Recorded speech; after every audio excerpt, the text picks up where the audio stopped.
reproductive rights is absolutely critical. It's fundamental to everything, especially for women. I mean, there is no freedom without it.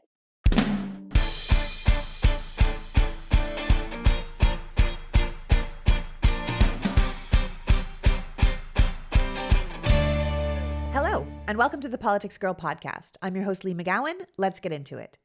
Today, we're continuing with our series leading up to the midterms called Candidate Conversations, where we chat with candidates from across the country who might not be getting as much press, but whose races are deeply important.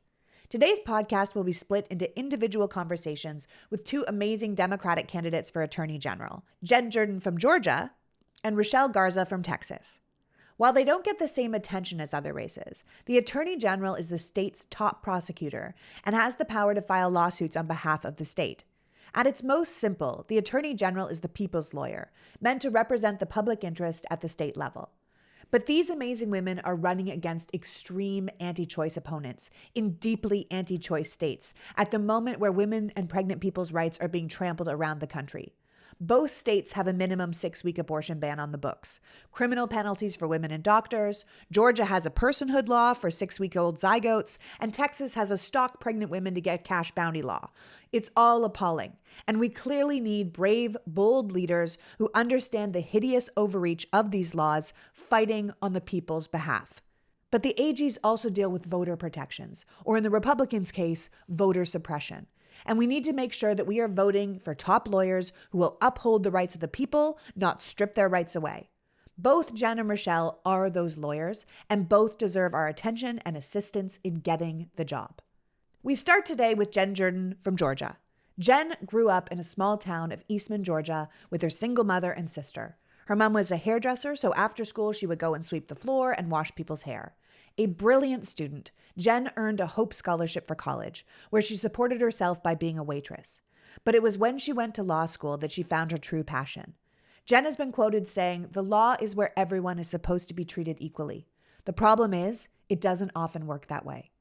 A practicing lawyer who was a federal law clerk, in-house counsel, and a partner at a firm in Atlanta, Jen ran and was elected to the Georgia State Senate in 2017, where she's been a chairman of the Senate Special Judiciary Committee, member of the Senate Banking and Financial Institutions, and member of the Government Oversight Committee. Unlike her opponent, Republican incumbent Chris Carr, who never meaningfully practiced law and has been using the position of AG as a political stepping stone, Jen has been a practicing lawyer for years, was the president of the University of Georgia's Law School Association Council, serves on the board of governors for the State Bar of Georgia, and has worked diligently to protect the right to vote, children from predators, and to keep guns out of the hands of domestic abusers.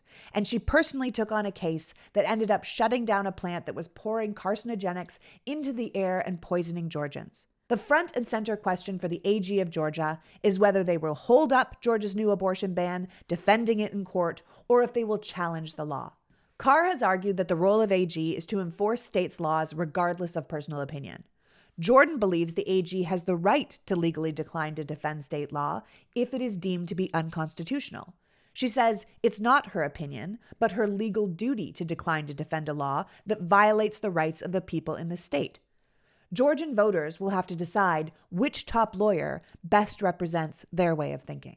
So without further ado, please welcome my first guest, practicing lawyer, state senator, and candidate for Attorney General of Georgia, Jen Rochelle. Welcome, Jen. Yeah, I'm so excited to be here. This is incredible. Well, thank you for joining me. I know lawyers are easy targets for jokes and for hatred, but good lawyers can be absolute heroes. And I think we forget that. My dad was a lawyer. I can tell you there was a period of time where I really considered being a lawyer. And I think most people can get their head around what lawyers do, but I don't know if everyone has the job of Attorney General in their head more specifically. So what is the Attorney General, and why should people be fired up to vote for one? In Georgia, it really is more the attorney for the state, but also the attorney for the people, because we forget that the state and government is really about the people ultimately. And government is really about keeping people safe and also making government work for people. And that's just kind of a real basic thing. But I will tell you that after Dobbs and the reversal of Roe, that offered a real kind of clarifying point with respect to what an AG would do. And so for me, what I've tried to be very clear is that if I were Attorney General right now in the state of Georgia, I would be challenging this law as unconstitutional under the state constitution. I would be doing everything I could to be giving guidance that is protective to women. And I definitely wouldn't have ran to the courthouse like the current AG to try to get the law to go into effect as quickly as possible. I mean, there are real life ramifications, not just for women, but for doctors and hospitals and residency programs. And I mean, we have one of the highest maternal mortality rates in the country because we don't have OBGYNs. So what do? We tell them that we're going to throw them in jail. I mean, it just doesn't even make any sense. You're a state senator right now, and you recently made this very impassioned speech on the Senate floor dissenting this bill that Georgia has passed, which is HB 481, or the Life Act, which bans abortion after 6 weeks, but also puts into law that all fertilized eggs or zygotes or embryos are natural persons entitled to the same rights and benefit as any other person after that 6-week threshold. And the law is one of the most restrictive in the entire country, which basically, as you said, turns Georgian women seeking reproductive care into criminals, and definitely their doctors or anyone that helps them into criminals. At the time, you said on the floor, look, I didn't run for office to fight the culture wars around choice, but you did run for office to be a voice for the people who didn't have the power to be heard. And I think that's why you spoke up that day. It wasn't specifically for women, right? I sat there in the chamber that day and listened to man after man after man, all Republicans. And also, by the way, it was their strategy not to be questioned by any of us, and specifically me. They would not take questions from the women. And to get up there and act like they had any clue about anything.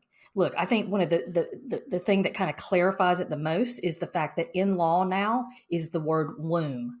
I don't know about you, but I have never seen an anatomy and physiology book that tells you where the womb is. That really is kind of a religious term. It was coming from kind of an evangelical place, but it was also coming from a place of control.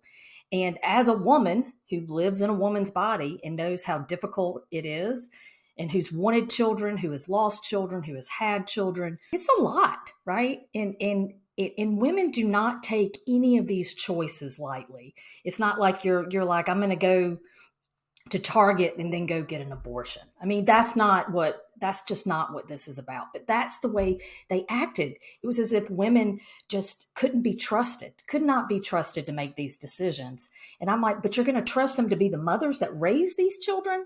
It just doesn't make sense. You were fired up, and it was wonderful because you were visibly sort of disgusted by what was happening.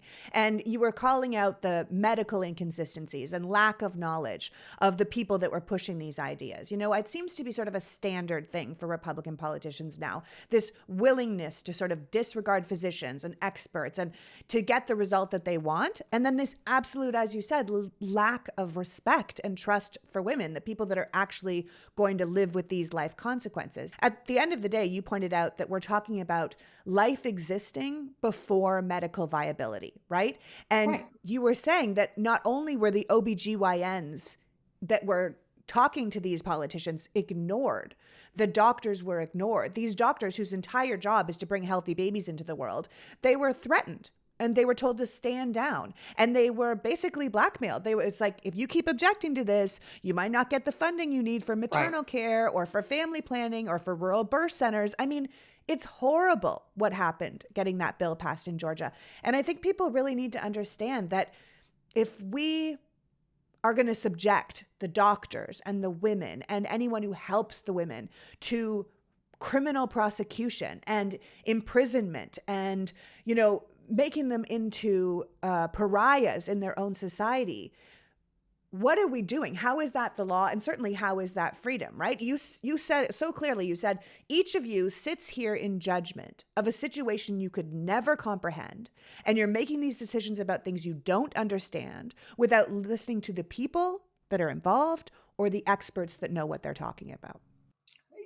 Yes, all of it, right? Like, it was, living through it, it was very surreal because behind closed doors, Republicans would say to me, "Oh, Jen, don't worry about this. This is just a political thing we're doing." for the base. It's going to get, overturned. We know that. We know it's unconstitutional. And I was like, you don't understand that you are playing with people's lives. And we've seen it since this bill has gone into effect. I remember I got a call the first week from a woman who was 17 weeks pregnant. She had started to leak amniotic fluid. She was losing the pregnancy, and there was nothing that could be done. The doctor said to her, I know how I would normally manage this miscarriage, but I need to go talk to the hospital lawyer to see what I can and cannot do. And can you imagine, like, you're going through one of the most difficult times, right? You are losing a pregnancy that you want desperately. And you're worried about your own life. You're worried about the fact, are you going to survive for your other children? And your doctor is basically saying, I can't provide you care until I get the okay from legal. That is what we have done in this state. We've basically made this state one where every pregnant woman not only needs a doctor, but she needs a lawyer, because that's what they have done in terms of these medical decisions that really the government should not be in the middle of. Yeah, and that's probably one of the reasons you're running for AG, because technically the AG is the people's lawyer. Like you said, these people now need a lawyer on top of a doctor in the middle of a crisis. And if you become the Attorney General of Georgia, you've promised to challenge this law in court because, in your legal opinion, the law violates Georgia's state constitution and its very extensive privacy protections. Your opponent, Chris Carr, the current incumbent, is saying that the AG is supposed to defend the state laws. But you feel that it's your primary obligation to enforce the state's constitution. And in your case, there's a direct conflict between the two things. Well, and not only that, but look, we had a debate last week, and Carr basically said that he believes that it is the Attorney General's role to defend every single law that the General Assembly passes, no matter how unconstitutional. So you can imagine some of the stuff that could come out of the General Assembly. And he's saying that he has a higher obligation, to that body than he does to the people or to the Constitution that he swore an oath to, not only as an Attorney General, but as an attorney, right? You have an obligation to make sure that the law is followed, the rule of law, which really is established kind of at the highest levels, by the Constitution. So we differ significantly with respect to that, because from my perspective, the Attorney General here in the state of Georgia is an independent constitutional officer, not appointed by the governor, not hired by the General Assembly, but elected by the people. So ultimately, it really is the people that would be my constituents, would be my clients, and who I need to serve with respect to their interest and their rights. Yeah, it depends on who you think your client is. You clearly think your client is the people of Georgia, and your opponent thinks his client is the Republican legislature. And or whatever the Republican they decide. Party, for that matter. Yeah. Yeah, that's true. Supporters of this law say it's not meant to prosecute women, right, who obtain abortions, that only medical providers who provide the abortions or people who support people seeking abortions are going to be prosecuted. But that's a roundabout way. I mean, we're not stupid. That's a roundabout way of stopping abortions. I mean, how is a woman supposed to get an abortion if she can't find a doctor who will do it because he might go to jail? How is a woman supposed to discover what she can have or what her health choices are if no one's allowed to talk to her or take her anywhere or help her with anything? It's basically isolating women and leaving them without help or the right information to take care of their health. We are making a second tier of citizens in our society, and that's women who can't even ask questions anymore. Well, what's interesting is they point to the criminal abortion statute to say, see, we don't intend to prosecute women. But what they don't understand, or at least they're being incredibly obtuse about, is the fact that when you say that an embryo is a person that has all the protections of Georgia law, all the protections, that means that if you terminate a pregnancy, that can subject you to the general laws in the state of Georgia with respect to murder, manslaughter. I mean, people have talked about what women can just go across state lines. Well, if you really do believe that an embryo is a person and a pregnant lady crossed the state lines, terminated a pregnancy and came back, absolutely she could be prosecuted. She could be prosecuted for murder, manslaughter, conspiracy to murder. I mean, it's just all of these things that they're really just trying to push to the side and kind of say, it's not happening because they don't want women to know the truth before Election Day. That's Yeah. really what it comes down to. That's exactly right. They don't want women to know the truth because you just have to think about it. You don't even have to be a legal mind like you. I mean, I sit here and I have to say, okay, well, a personhood provision is a slippery slope, right? Because anyone who unintentionally injures a fetus or kills a fetus or, has a miscarriage, there's like this weird overlap between miscarriages and what could be perceived as an abortion. Even if you do something like were you driving too fast? When That's you had just your it. miscarriage? Have you done something? It's kind of like involuntary manslaughter, right? Like Yes. your doctor says you should not eat lunch meat. You should not eat sushi. You should not have a glass of wine, right? You have been told kind of what the rules are when you're pregnant.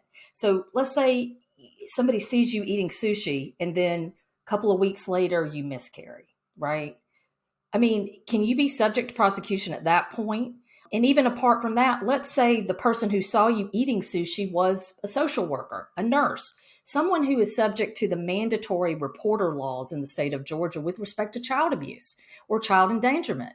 And if you don't report, then you can have your license taken and your livelihood taken away. And so do you then go tell on the pregnant woman who's at the sushi bar? Because it's child abuse or you perceive it as endangering the pregnancy. When you talk about a slippery slope, it is about as slippery as you can get. And really, at the end of the day, what it all means is that it's just bad for women. It's bad for women. I mean, even your libertarian candidate that's running in your race, I mean, he's not going to win. It's between you and Chris. But even the libertarian candidate, whose platform basically calls for limiting government involvement in citizens' lives, he agrees with you. He's like, this Whatever is too happened much. to the Republicans saying they're conservative? They don't want government involvement. I mean, the whole vaccination or mask thing was my body, my choice.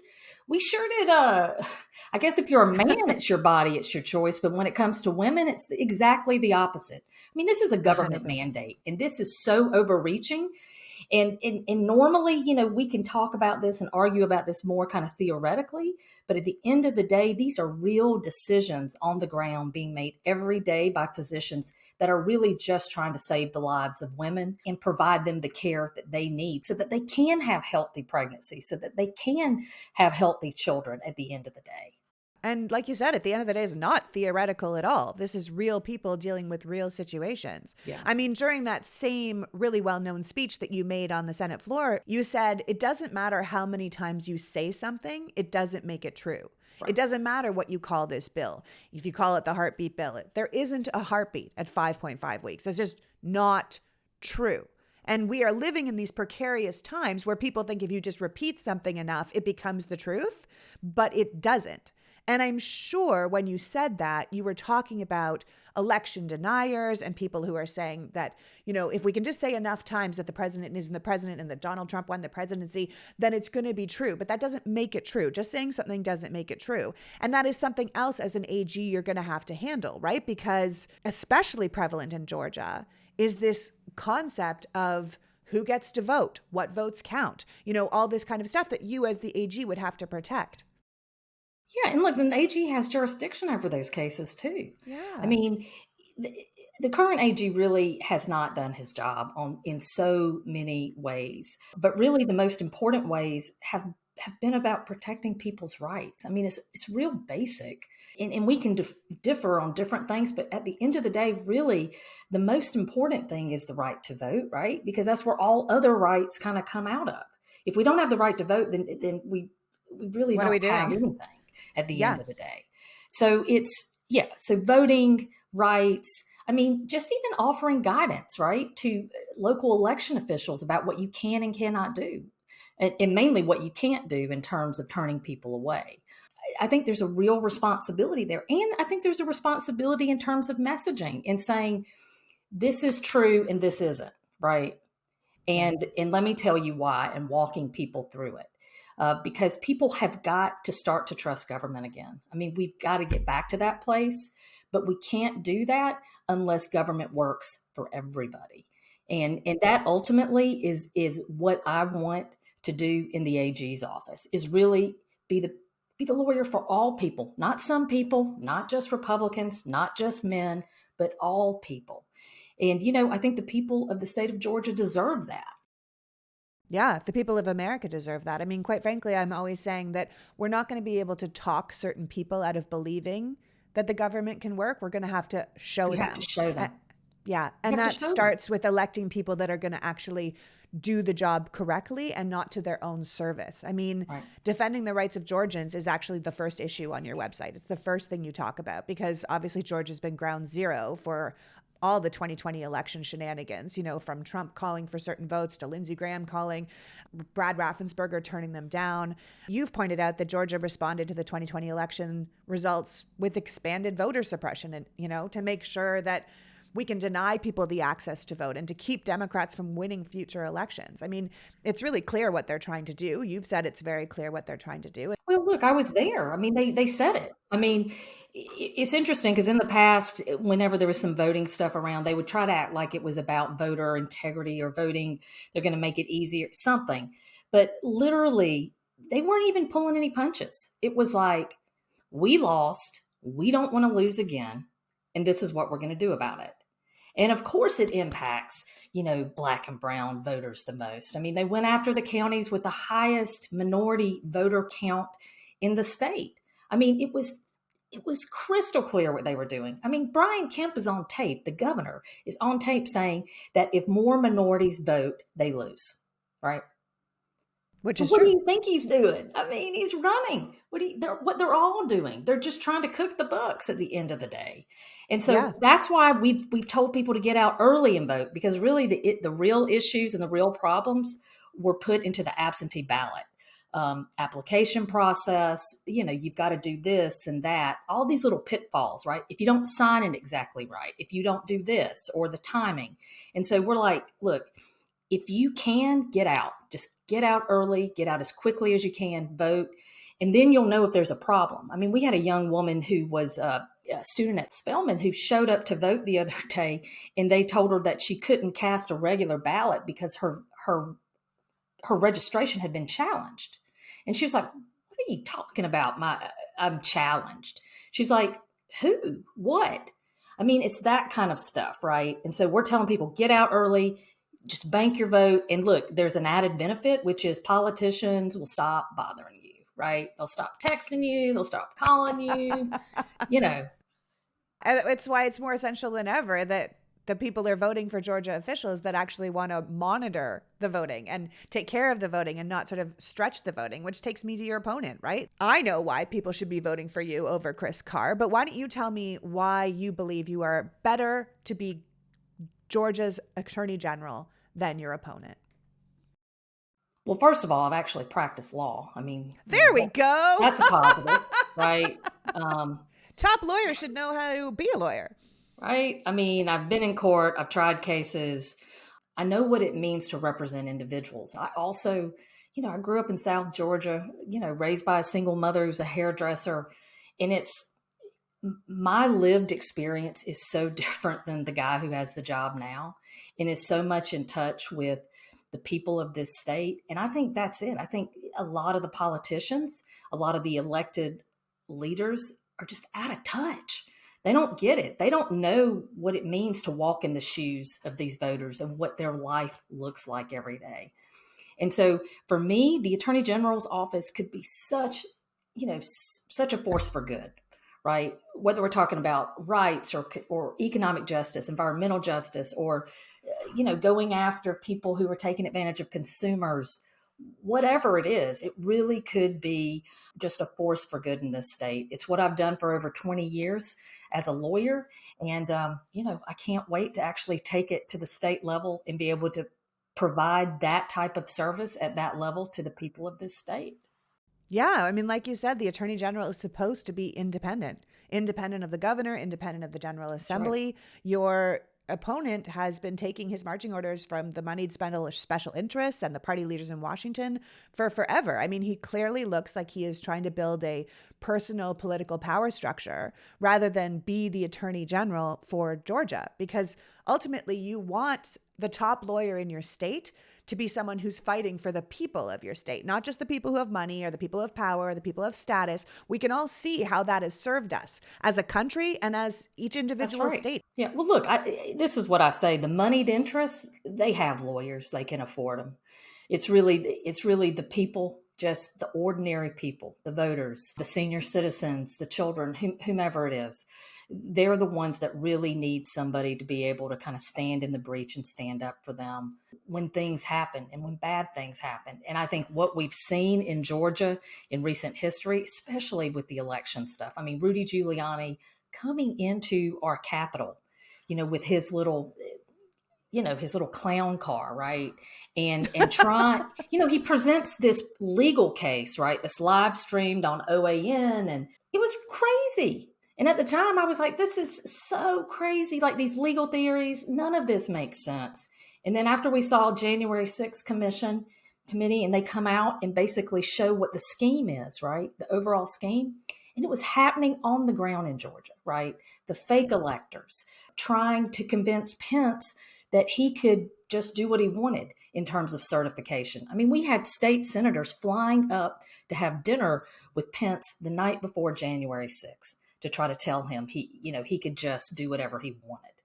We dodged such a bullet in this state, and we cannot take our institutions, our government, our democracy for granted. And we have to have people that are elected that actually want to preserve not only what we have, but make it better and make it serve everybody. That's why they keep trying to take votes away, because if the many vote, we would be in a totally different situation. There's no doubt. And they know that. I mean, that's the whole point, right? The messaging is like, oh, whatever. You don't need to get out and vote. It's not a big deal. It doesn't make a difference. I'm like, why do you think they are trying so hard to take it away from you?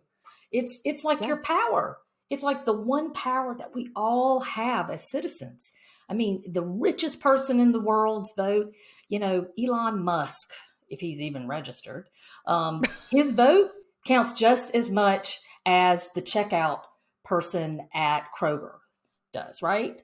Exactly the same. And there are very few instances or places where that happens in this world. And so people need to understand that, and they need to understand just how powerful it is, because otherwise people would not be trying to take that power away. Yeah, and we should be strengthening democracy, making it more fair, not less fair. Right? Stop changing the rules just so you can win. Why don't you try to be more inclusive? Why don't you stop trying to target people? Why don't you stop dividing people or trying to overturn our government? I mean, there's all these things, right, that we can do or that Republicans could do. It's like, just start having good ideas. That's what you need to do, right? Then you win. You don't have to change the rules. So it's just kind of crazy. I'm just like, just be better. Just be better. And then you can win. And then, and then government's better, because at least then it really is about the ideas. It really is about governing. And it's not about personality or team, right? I'm going to always vote for my team, because we've seen where that's gotten us, and it is not a good place. We need leaders like you that are like, hey, just come with better ideas, bring new ideas, look out for the people, make democracy work for us again, right? And I'm so grateful that you took the time in such a busy schedule to come and talk to us today, Jen, because I know that you believe that every person should be equal before the law. But as you point out, so often that doesn't happen. We see that all the time. And I believe that Georgia, and I believe that the country, but particularly Georgia, since I'm talking to you, deserves an attorney general with the background and the desire to understand how the law can be used as a tool of justice rather than a tool of power. Someone who wants to fight to create a more level playing field for everyone and a safer community and a state that's fair for all Georgians. Georgia deserves a lawyer that's looking out for them. I could not agree more. I hope people see you and think like, hell yeah, like I want this ballsy woman coming out to like stand up for my rights and say, I want my vote to count and I want to have my rights, my human rights be seen, because you're the one that's going to do it. It certainly will not be your opponent. I think that is 100%. So thank you. Everybody needs to get out and vote. Everybody needs to get out and vote immediately. Thank you, Chad. So that was Jen Jordan, Democratic candidate for Attorney General of Georgia, reminding us that the AG is the people's lawyer, not just a shill for the party or big moneyed interests. She sees the job of AG as one that can once again make things fair, to fight for the people's rights in the face of those who would take them away. Now we'll take a break to thank the sponsors who made this episode possible, and we'll be right back with the rock star AG candidate, Rachelle Garza, running in Texas against the completely corrupt Republican incumbent, Ken Paxton. Stick around. I'm so excited that Bombas is one of our sponsors because they truly make one of the best products ever. I didn't need any sample products when we started this partnership because our drawers are literally already filled with Bombas. Bombas makes socks and underwear and t-shirts and slippers. They use materials like premium cotton and ultra soft, never itchy merino wool. Their shirts don't scratch and their socks don't slip. Our family has their short socks, their long socks, their athletic socks, their snowboarding socks, their hiking socks. And with the holidays coming, I'm telling you, this is a good gift. People are like, don't give socks. No, dude, give socks. Give Bombas socks. Everyone will love them and you'll end up a hero. And for every item you buy online, Bombas will donate one item. Did you know that socks and underwear and t-shirts are 3 of the most requested clothing items at homeless shelters? Well, Bombas does. And that's why they've already donated over 75 million items of clothing. So feel good and do good this holiday season with Bombas. Go to bombas.com/politicsgirl and use the code PoliticsGirl for 20% off your first purchase. That's bombas.com/politicsgirl, code PoliticsGirl for 20% off. bombas.com/politicsgirl. I promise you will thank me. Look, I'm a woman, I'm over 40, and I wear makeup every day, which is why I am so happy that I'm partnering with Thrive Cosmetics. If you're gonna wear makeup every day, you wanna wear makeup that's made with clean, skin-loving ingredients that have no parabens or sulfates or any of that extra stuff you don't want. I want a company to be cruelty-free because I don't want some little bunny getting stabbed in the eye so I can have a good mascara. Well, Thrive Cosmetics is that company. And it's not just good for us. They spelled it CAUSE for a reason, because every product purchased supports organizations that help communities thrive. I use Thrive Liquid Lash Extensions Mascara every single day. I said in a previous pod that I used to have a mascara club back in the day. So I'm telling you, I take my mascara incredibly seriously because mascara is serious business. First of all, my eyelashes are blonde, so without mascara, I can literally look eyeless, but also because mascara can get all over your face. It can make your eyes red and irritated, and it can make you look worse, not better, if you get it wrong. But the Liquid Lash Extension Mascara is Thrive's best-selling product for a reason. It has more than 20,000 5-star reviews, and you can add me to that list of 5 stars. It's ultra-lengthening, eye-opening mascara that goes on all day without clumping or smudging, plus it's a tubing mascara, so when you wash your face, you don't even need soap, it just slides off with warm water. They use clean, nourishing ingredients to support longer, stronger, healthier-looking lashes over time. It basically mimics the look of lash extensions without damaging your eyes or your wallet. And because you can probably tell I like companies that have bigger missions than just making money, Thrive Cosmetics really resonates with me. For every product purchased at Thrive Cosmetics, they donate to a giving partner through their Bigger Than Beauty project. In fact, they have over 300 giving partners across the country. Right now is a great time to try Thrive Cosmetics. Get 15% off your first order when you visit thrivecosmetics.com/politicsgirl. That's Thrive Cosmetics, spelled CAUSEMETICS.com/politicsgirl for 15% off your first order. And take advantage of that deal. Get their brilliant eye brightener and the liquid lip balm at the same time. They're great products. thrivecosmetics.com/politicsgirl. And we're back. This next conversation puts us in one of those situations you can't even believe is real. Rachelle Garza, staff attorney at the ACLU, managing partner of her own law firm, bilingual, lifelong fighter for border communities of the Rio Grande Valley, daughter of a teacher and a fifth-generation farmer who went on to get his law degree and become a judge, a woman who spent her career fighting for the right of every person to dignity and respect and fairness under the law, an advocate for human rights who took on the powers that be and won a case in 2017 for the right of an abused immigrant teenager being held in detention at the border who was denied the right to an abortion. A powerhouse of a woman who is now the Democratic candidate running for Attorney General of Texas against What could possibly be one of the most corrupt politicians in the entire country? Republican incumbent and current Attorney General Ken Paxton. You might remember Ken Paxton as the AG who recently ran from his own home in a getaway truck driven by his wife so he couldn't be served a subpoena. Or you might know him as the Attorney General who bragged that without his suppression of mail-in voting, Biden might have won Texas. You might recall he was the AG who filed the bogus lawsuit to overturn the 2020 election, while he was trying to secure himself a presidential pardon for the indictment of securities fraud he's been using the power of his office to try and get out of for the past 7 years. Perhaps you know him as the Attorney General under FBI investigation for bribery and corruption, the one whose own employees blew the whistle on him for taking bribes, a man who has been sued by the Texas State Bar for professional misconduct. Or maybe you know him from his most recent action, where he recently joined 10 other Republican attorney generals to file a brief with the 11th Circuit to argue that Trump deserved executive privilege in the Mar-a-Lago case, but Biden government does not. So the top lawyer in Texas is arguing that the ex-president, a private citizen, deserves more executive privilege than the current president and head of the executive branch of our government. You can't make this shit up. This is the second time this man has run for office while under criminal indictment. And his argument against Rachelle Garza is that she's just too liberal. I would argue that he's wrong for Texas because he's completely illiberal or just an absolute criminal. And as we know from our conversation with Jen Jordan, the AG is the top lawyer in the state. You'd hope that you'd agree with them on principles, but at the very least, shouldn't they be beholden to the law? So without further ado, please welcome my second guest, ACLU lawyer, proud fronteriza, and Democratic candidate for Attorney General of Texas, Rachelle Garza. Welcome, Rachelle. Thank you for having me on. Oh, well, thank you so much for being here. I think you're an absolute badass, and I'm thrilled to have you on. Now, I just introduced you as a fronteriza, so do you want to tell people what that is so they don't think I'm just out here making up words? Yes, absolutely.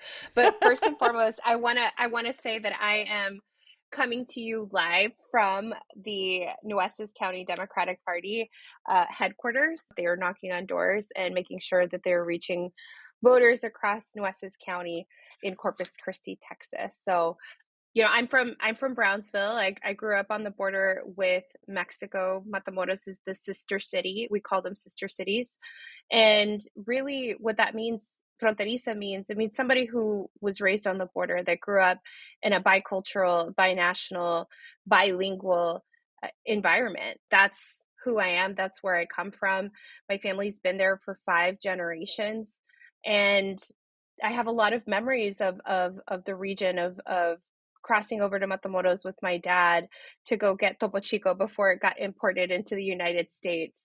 Fronteriza is a recognition of our interconnectedness with our sister cities across a border. I mean, we're connected economically, socially, our families, and that really informed who I am, and it informed my vision of the world and how I look at my role as an American and what that means for me as also as a Texan. Yeah, well, you're someone that kind of embodies the language and cultures of both sides of the border and both parts of the, biggest populations in your state, right? And you're kind of moving smoothly between the two of them. And I think we should definitely have more representatives that can really represent the culture. So Texas is actually a majority minority state. 60% of the population of the state of Texas are people of color, and 40%, nearly 40% are Latino, mostly Mexican American. So yes, I mean, I think representation is really important in statewide politics, in, when it comes to any position really, because, we've got people in the state house and in our legislature that are just not looking out for our communities and for our families, especially rural Texas and like where I'm from. And, we need to change that. Absolutely. I mean, in the introduction, I spoke about your just amazing background and your opponent's equally appalling background. But you weren't even originally planning to run for AG, right? I mean, you were going to run for an open congressional seat, but you ultimately changed your mind and decided to run for an office that has been in Republican hands for 30 years. What made you do that? In the first instance, I wanted to get into politics because I realized that if we're going to make a real impact on on anything. We have to do it through politics. I had this moment where I was representing people at the border. I've been practicing civil rights in Brownsville and South Texas for a number of years now. And I had this moment where I realized if we're going to change anything, we can only do so much through the court system. We have to be the change maker. And to be a change maker, you have to be in politics. So that's what pushed me into it. And I had every intention of representing my community in District 34 in the southern tip of Texas, but redistricting happened. Texas was was shaped. I mean, it was gerrymandered, and it was shaped in a way where we didn't have real representation. There was only one competitive congressional district in the state of Texas, and we have 38 congressional districts. There's only one. So if that says anything to you about what has been done to the state of politics in Texas, it's dismal. And what happens when you create very red districts and very blue districts is that you push people to the fringes. And so we're seeing really extreme things coming out of the state legislature because that's what gets them elected. And so I felt like, you know what, I've taken on Paxton in the past. I represented a young woman who needed access to abortion care during the Trump administration, was denied that care, and Paxton tried to involve himself in it.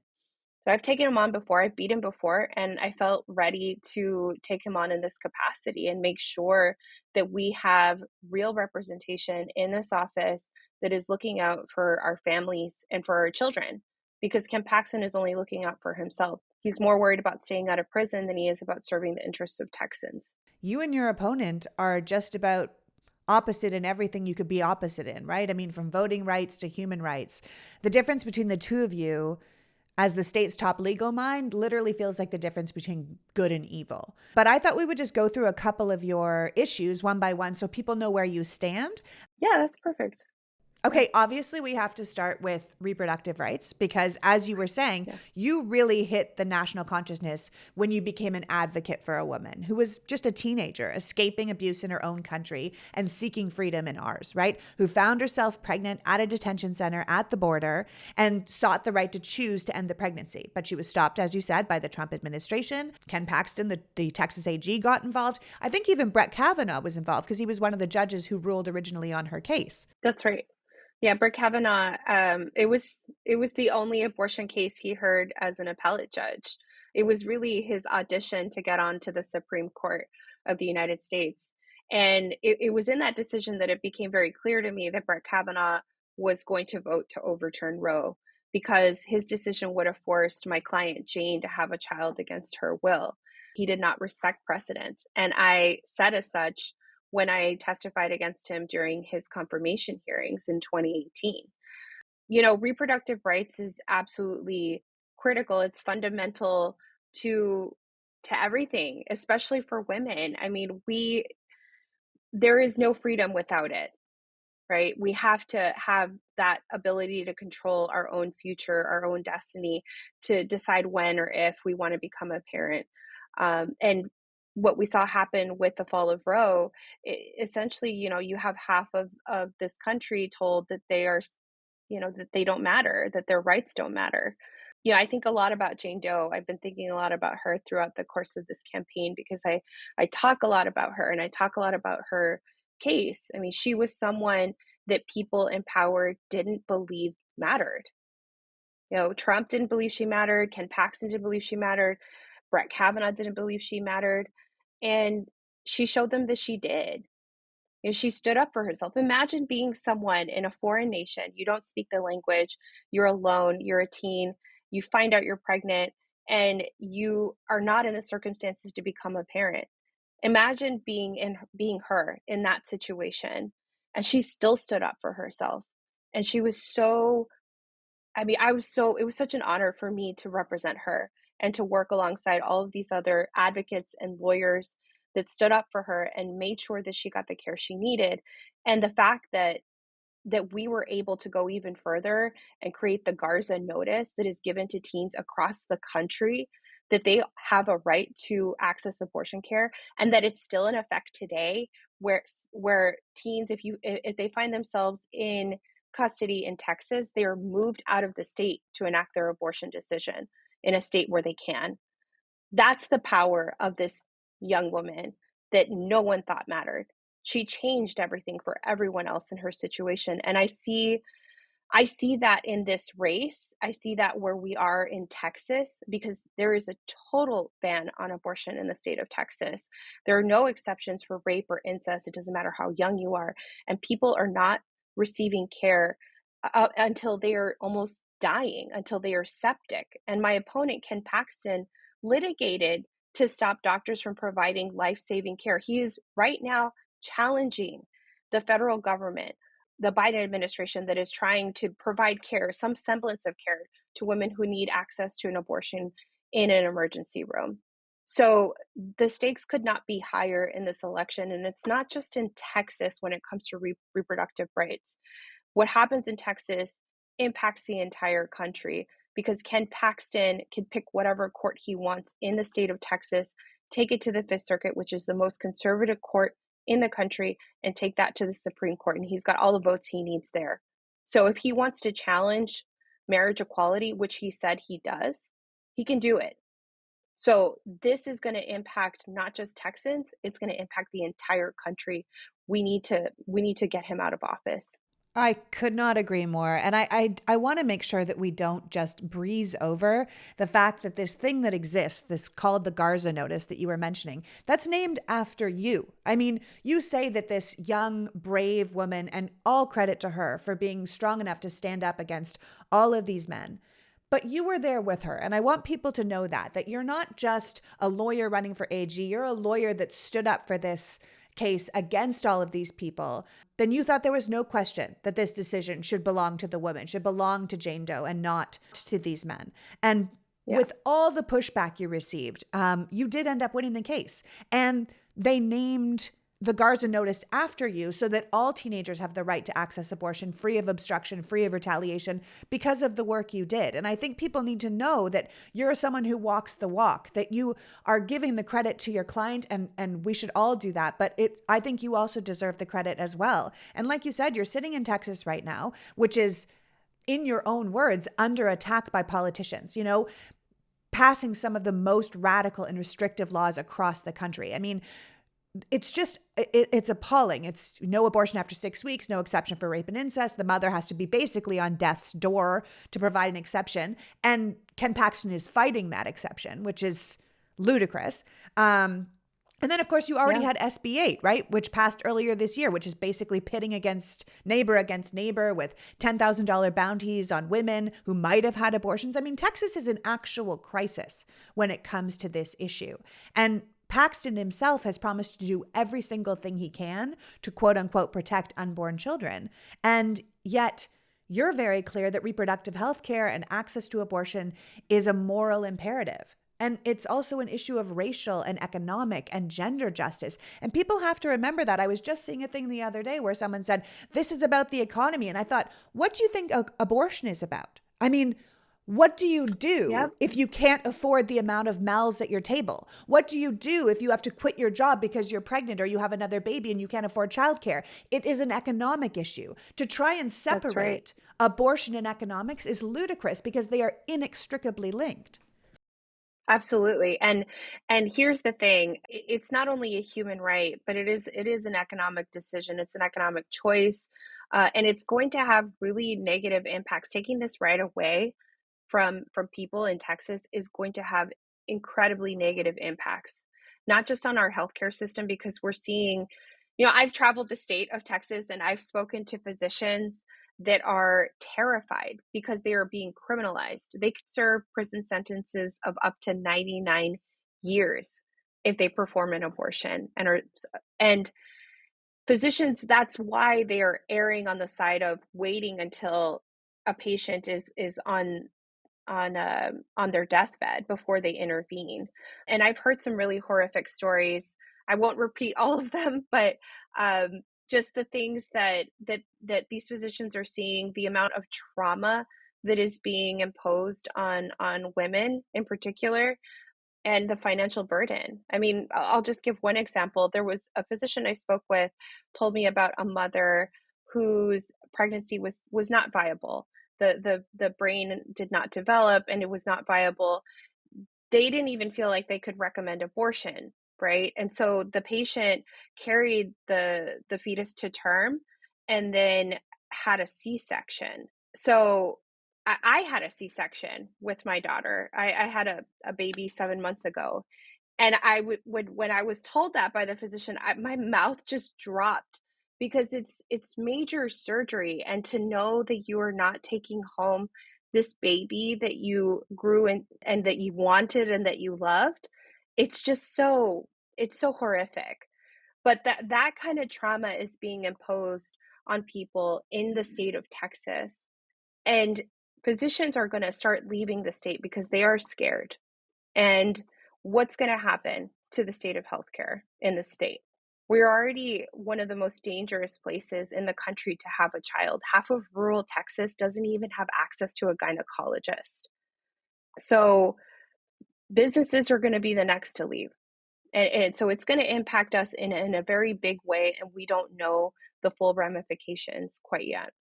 Yeah. And I think we have to be really clear. If you're going to force people to have babies in Texas, you should know the statistics in Texas, right? Like, I think the most recent stats are Texas ranks out of all of the states 50th in baby wellness checks, 50th in clinical care for infants, 50th in uninsured women, 43rd in maternal mortality, 44th in school funding per child, 46th in child hunger. Like, you're the worst. You're the bottom of the barrel for how women and children are treated. And yet you're going to force women to have more children. So, I mean, obviously, we can safely say that women will be second-class citizens, slaves to the state who could quite easily die under Ken Paxton's leadership, and would be respected as autonomous citizens who have rights that deserve to be upheld under your leadership. So, I mean, we should be done, right? That should be, you win in a landslide, go, Rachelle Garza. Yeah. But that's not how it works, right? So we have to talk about right. other things. There are other issues at hand here. So let's talk a little bit about voting rights. I mean, there's no two ways to look at it. Your opponent, Ken Paxton, tried to overturn the 2020 presidential election. I mean, he literally tried to throw out the American people's votes and install who the Republicans preferred as their leader. And now he has moved on during the midterms to create this elections oversight team consisting of lawyers and investigators and support staff who are going to look into alleged violations and to assure elections are transparent and secure.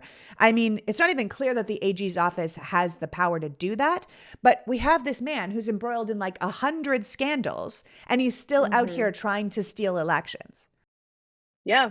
I mean, so Ken Paxton was the warm-up act for the January 6th insurrection. He was sure there. was. He spoke on the day, and he's refused to turn over his phone records about that.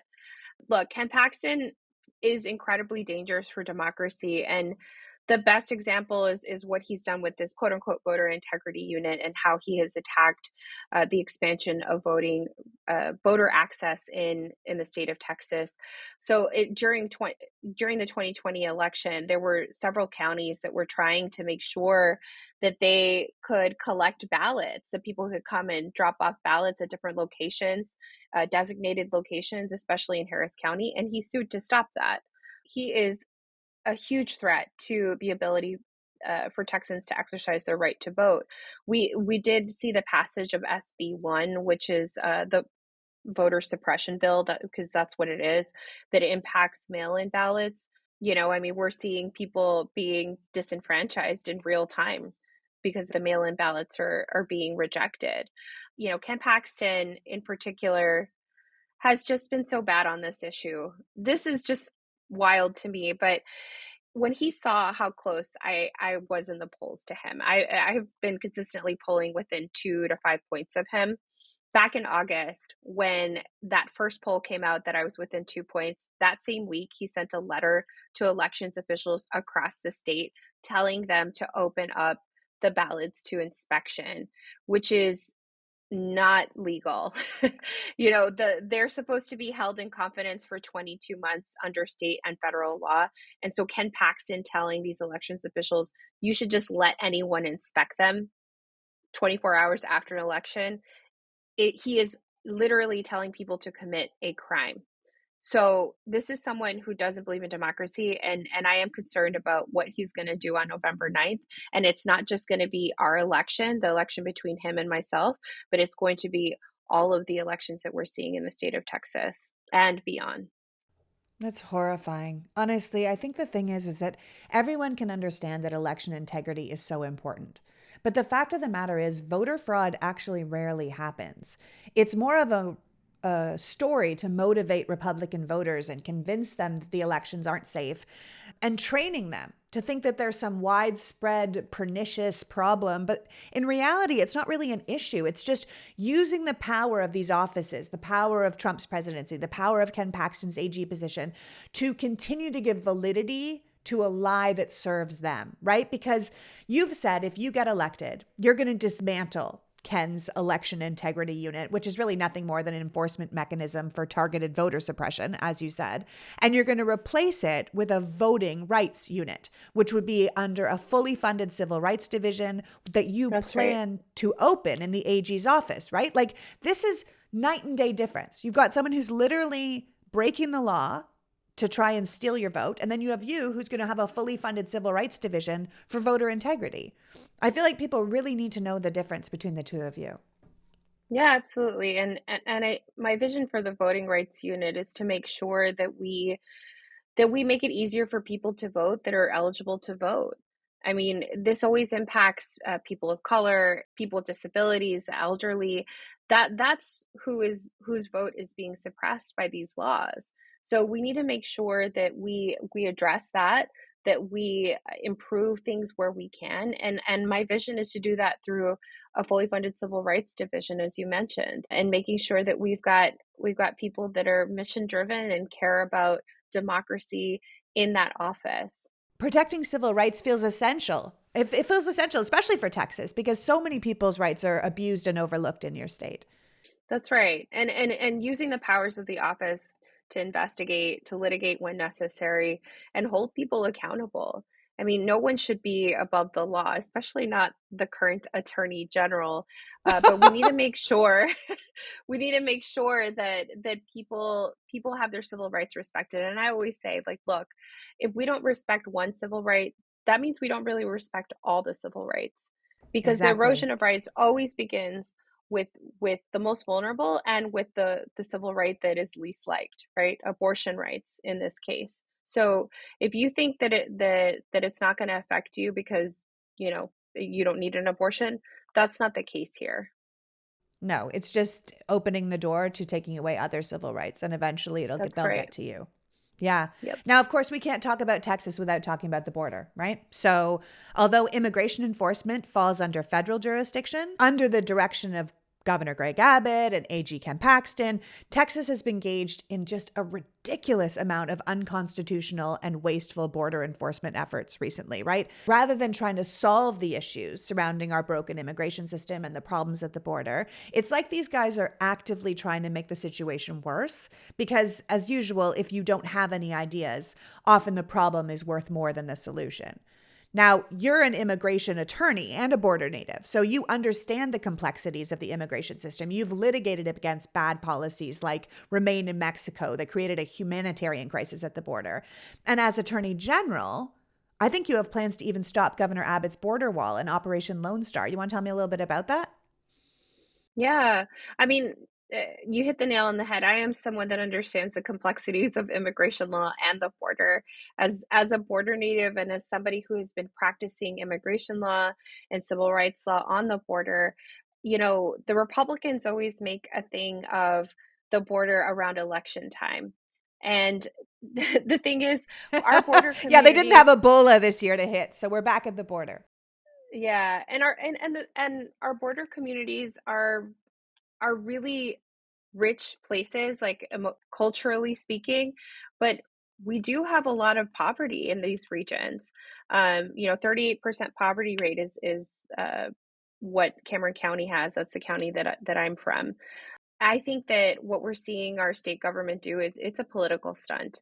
$1,700 is being spent per person to be bussed out of the state of Texas. I would love to see those dollars go into the border communities to actually help us. We've got a lot of cities, the unincorporated cities are called colonias, that don't even have access to running water or to sewage. And those dollars could be spent on making sure that we connect people to basic necessities. That's what I want to do with this office. The Attorney General's office has a Colonias program, and my intention is to make sure we bulk that up, stop the spread of unincorporated cities in the state of Texas, and make sure that we give people basic services, and stop with the stunts. And the thing is, look, we can be tough on crime. We absolutely can, and we should be, because I've also seen that side of it. So we do need to address the human trafficking and the gun trafficking and the drug trafficking, and we can do those things, but not the way that it's being done right now. Operation Lone Star isn't doing anything to solve those issues. It is just merely a political stunt so that these folks can stay in power and say that they did something. But there are truly ways that we can go after the cartel, and we can go after drug smuggling and human smuggling. But it's not the way that our leadership has made it out to be. Yeah, you can go after the crime while still making it clear that refugees and asylum seekers and Yeah. immigrants are welcome, And that's never going to be the case as long as the GOP holds power. I mean, you and I think we're probably the same. I'm an immigrant myself. So we see diversity as strength, right? And we recognize that immigrant communities are central to the growth of the country, and particularly the growth of Texas. And respecting those communities and trying to help them out rather than ship them away like they're dirty garbage you don't want to look at is the best thing we could do to build these communities up. And that would also probably help with the crime. Our federal government does need to do its job to make sure, that we have an orderly immigration process, and that asylum is a right that is respected. I mean, asylum seekers have the right to come and ask for asylum and the protection of this country. The other thing I would like to see happen is a better effort to make sure that we're improving conditions in people's home countries. That's the root of this issue, is that people are fleeing real violence. So working with foreign nations, making sure our federal government does that to improve conditions in home countries is going to be absolutely critical. Listen, the bottom line is you can't win Texas just by mobilizing the Democratic base, because they're at a disadvantage in Texas, right? The hope is that all these issues, border control, abortion, immigration, these kind of things, will galvanize the Democratic base, but also pull over some independents and some Republicans that are looking at things a bit differently, because you're going to need those votes too. And I know you're reaching out right now to try and get people to understand how important this race is. Ken Paxton is doing giant fundraisers at Trump's golf club in Bedminster, where people can win private jet rides. And you're out there traveling the state, meeting people, trying to boost enthusiasm and let people know that, like, women need to know that this race matters. Latinos need to know that this race matters. And I think honest thinking people need to know that this race matters, because Texas is an incredibly polarized state. And we need to convince people that it's okay to vote for the opposing party. Like, sometimes you just need the right candidate at the right time. And I feel like you and Beto O'Rourke are kind of those things. You're both in that together. And I think that's why people like Ken Paxton are nervous, seeing that you're 2 points from him. He's getting in there like, let's mess with the voting because this woman might win. And the thing is, I'm representative of the changing demographics of the state. I'm a mother, I'm Latina, I'm from the border, a rural community. I'm a working person. I know what it's like to live paycheck to paycheck. I know what it's like to have a lot of student debt. And that's the kind of representation that we need on the statewide level. And I'm the only Latina on the statewide ticket, Democrat or Republican on the executive side. I'm the only person of color on the ticket. So, we need to make sure that we have representation that reflects our communities, because that's how you change things. That's how you change the law so that it benefits everyone, not just the privileged few, like what we've had in Texas for almost 30 years. If you won, you'd be the first Latina ever elected to statewide office in Texas. I mean, there was one Latina in the past, but she was appointed. Most of the state's top officials are white, even though white and Latino Texans equate for about the same amount of the population, right? I mean, that's intolerable. And it also means people just truly aren't represented. I mean, when you just did the census, 95% of the growth in the state was from non-white communities. And yet when they did the gerrymandering, when they drew the districts, it certainly didn't reflect that. That's right. Yeah. Well, I want to thank you for joining me today, Rochelle. I mean, we're in a position in America where we really have to accept that we've never really had true equality under the law. We just have to look at your opponent to see that, right? He's supposed to stand trial for felony fraud charges that are so egregious. If he's convicted, he could face up to 99 years in prison. And here he is, top law enforcement official in Texas, running to do the job again, right? So we know that the system isn't fair, but we have an alternative to this system. And we have candidates like you who are running to be that alternative, right? And we have to have people like you winning these races and out here demanding that things be more fair and more just and, quite frankly, more American. And so I hope people that are listening to this will do whatever it takes to help you get over the finish line, because we need to stop with whatever has happened before. Whatever's been going on for 30 years, it's clearly not working. We heard the statistics from Texas, and we need to make sure that we can go forward in a better direction. And I will say this, look, to protect civil rights, we need to start looking at state politics, because statewide politics is going to be the new frontier in terms of protecting people's civil rights. So paying attention to who is on your ballot in your state is going to be really important, but also paying attention to what's happening in Texas, because unfortunately what does happen in Texas doesn't stay in Texas, especially when it's the bad stuff. So I would encourage people to go to my website, RochelleGarzaForTexas.com. Look me up, look at my positions, donate if you can. I mean, we're within striking distance. And just to repeat myself, this is the closest statewide race that we have as Democrats in the state of Texas. And it is one of the most competitive races in the country. So this is the opportunity that we have to make a real change, a resounding change, not just in the state of Texas, but across the country. Because once we win Texas, we win the country. So thank you for having me on. And I really appreciate the opportunity to speak to you and to your listeners. And I'm excited about the future. I'm excited about the future too. And I really hope it's people like you that are leading us, because I have great hope in the people of America. And I have great hope that people will see what is essential and what rights they believe they must have. And that people are eventually going to say, absolutely not. We're done with this kind of corrupt, endless garbage. And we want people who are really going to represent us. And then maybe we can see real change. Thank you so much. Well, thank you.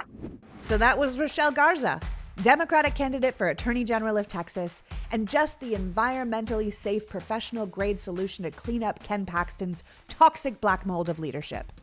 Paxton has no business walking free, let alone in office. And Rachelle is brave and brilliant and knows the state and the people in a way that few others could ever hope. This is a woman called to leadership who wants to use the AG's office to truly make life better for people. She'll protect women's rights, stand up for immigrants, look out for marginalized communities, and she'll be able to fight crime and border issues from a place of knowledge, not xenophobia. Finally, just like Jen Jordan before her, she will protect your vote, while their opponents are trying so hard to take it away. As I said earlier, there should be no contest. Rachelle Garza should be winning Texas by 10 points. Jen Jordan should be way ahead. But life isn't fair, and this is politics. So they're both going to need your help to get over the finish line. Tell your friends, go to their websites, support these races, promote these women. An AG has the power to hold politicians accountable, to promote justice and equality, to protect our democracy. This isn't a job that should just go to anyone. It certainly isn't a job that should go to criminals or party shills. This is a job that belongs in the hands of someone worthy. And these women are worthy. I want to thank Rachelle and Jen for joining us today, and you for caring enough about democracy to be here. We're down to the wire now, people. You make it count. Until next week, PG out. The PoliticsGirl Podcast is written and performed by me, Lee McGowan, in partnership with the Meidas Media Network, and produced and edited by Happy Warrior Entertainment. All rights reserved.